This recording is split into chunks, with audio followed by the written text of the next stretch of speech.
جی دوستو، پاکستان کے national security adviser D G I S I بھی جو ہیں general lieutenant general Asim Malik, وہ اور ان کے بھارتی ہم منصب اجیت دوول، یہ دونوں پچھلے ہفتے چین میں تھے. وہاں پہ شنگھائی کوآپریشن آرگنائزیشن کے جو نیشنل سیکیورٹی ایڈوائزرز ہیں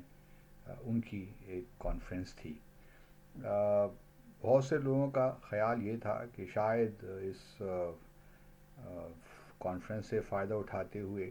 دونوں جو نیشنل سیکیورٹی ایڈوائزرز ہیں ان کی ملاقات ہو جائے تاکہ ایک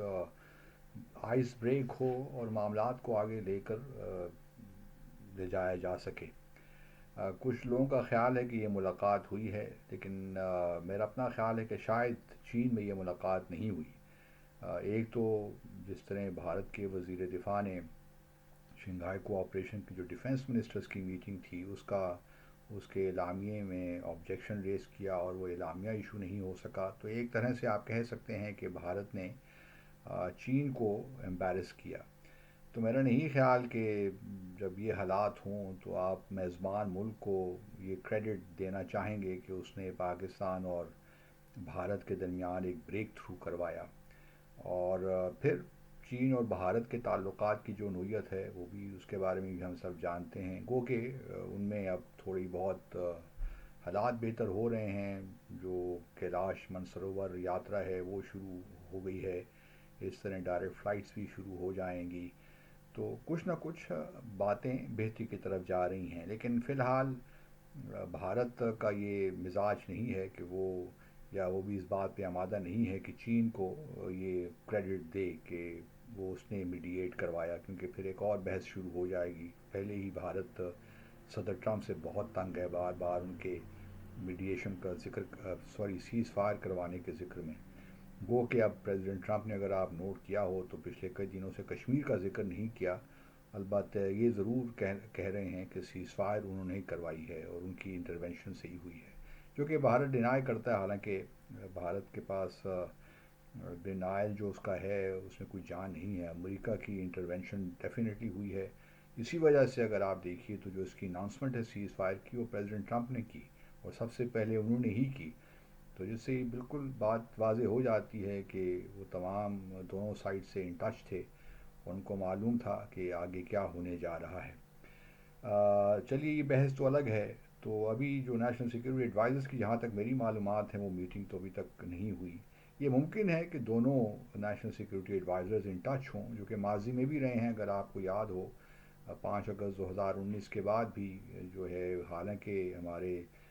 تعلقات ڈاؤن گریڈ بھی ہو گئے سفارتی تعلقات، اور پاکستان کی پوزیشن تھی کہ ہم بھارت سے مذاکرات نہیں کریں گے جب تک کہ بھارت جو اس نے 5 اگست 2019 کو مقبوضہ جموں اور کشمیر کو لے کر اقدامات لیے ان کو واپس نہ لے. لیکن ہم نے چونکہ بھارت کے ساتھ رہنا تو ہے تو اور اس کے ساتھ جو مسائل ان کو حل بھی کرنا ہے، تو ایک بیک چینل پہ ہمارے نیشنل سیکیورٹی بھارت کے نیشنل سیکیورٹی ایڈوائزر ہمارے D G I S I وہ دوسرے کے ساتھ ان ٹچ رہے اور اس کے بعد پھر ایک سیز فائر ایگریمنٹ بھی ہوا. اس سیز فائر ایگریمنٹ جو 25 نومبر 2021 کو ہوا، اس کو اگر آپ دیکھیے تو اس کی لینگویج بڑی زبردست ہے. ایک تو سیز فائر کی بات کی گئی ہے LOC پہ، اور دوسرا یہ بھی کہا گیا ہے کہ دونوں جو سائڈز ہیں، یعنی کہ ہمارے جو ڈی جی ملٹری آپریشنز ہیں، یا یوں کہہ لیجئے کہ ان کے NSA اور ہمارے D G I S I وہ ایک دوسرے کے ساتھ ان ٹچ رہیں گے،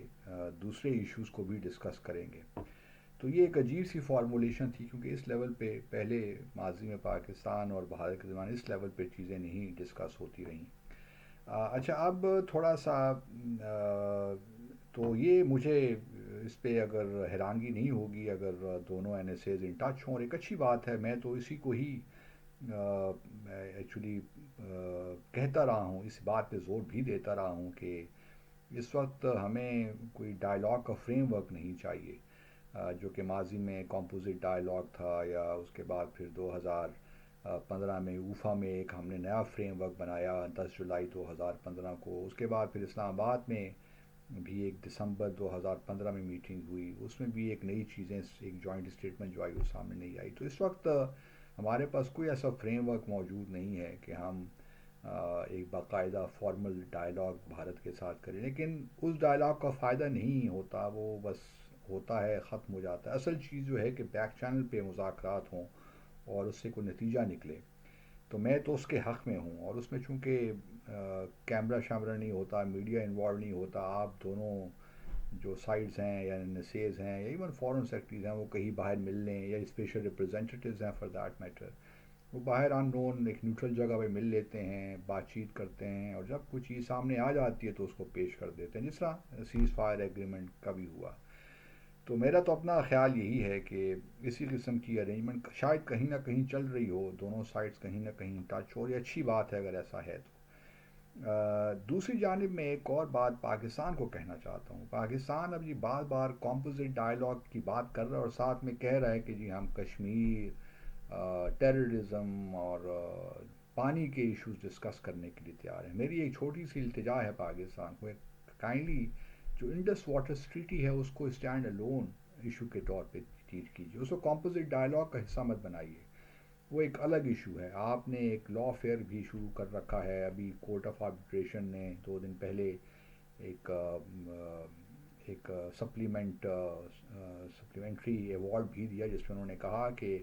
کسی ملک کو اس ٹریٹی کو نہ وہ سسپینڈ کر سکتا ہے، نہ ٹرمینیٹ کر سکتا ہے، نہ وہ ہولڈ ان ابینس کر سکتا ہے۔ جو بھارت نے کر رکھا ہے تو اس کو انہوں نے انویلڈ قرار دیا،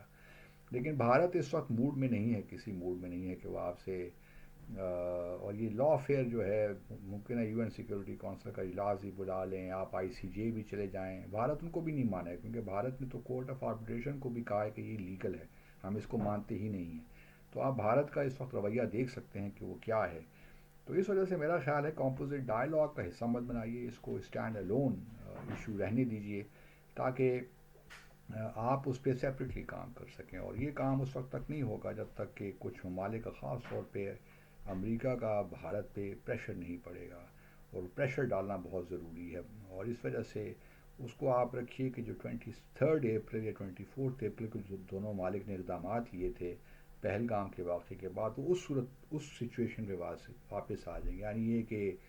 انڈس واٹر ٹریٹی جو ہے اس پہ بھارت کمپلائی کرنا شروع کر دے، پاکستان بھی اس کو ریسٹور، آپ کہہ لیں ریسٹور تو نہیں بلکہ اس کو یہ ہے کہ جو ہے اس پہ دونوں جو ہیں پارٹیز اپنی کمپلائنس شروع کر دیں، اور اس کے بعد جو ایئر اسپیس جو بند کی تھی وہ کھل جائے، پاکستان بھی کھول دے، بھارت بھی کھول دے، اور جو انڈائریکٹ ٹریڈ تو ہو ہی رہا تھا اس پہ وہ بھی جو ہے اس پہ بھی کچھ سوچا جا سکتا ہے۔ لیکن جو اصل چیز ہے وہ یہ ہے کہ ہم دونوں ممالک 23 اپریل کی جو صورتحال تھی اس میں واپس آ جائیں، تعلقات کو اس مقام پہ لے آئیں۔ اس کے بعد پھر جو ہے پہلے یہ ایک ایگریمنٹ ہو جائے، اس کے بعد پھر کمپوزٹ ڈائلاگ کی یا پھر جو بھی فارمیٹ بنتا ہے ڈائلاگ کا وہ دیکھا جائے گا۔ لیکن اس میں جہاں تک میری اسسمنٹ ہے، بھارت جب تک پولیٹیکل پریشر نہیں پڑے گا، خاص طور پہ امریکہ کی جانب سے، اس وقت تک معاملات آگے نہیں چلیں گے۔ میں ہرگز یہ نہیں کہہ رہا کہ آپ لا فیئر کو راستہ چھوڑ دیجیے، وہ بھی رکھیے، لیکن اس کا کوئی پولیٹیکل ایک حل نکلے گا۔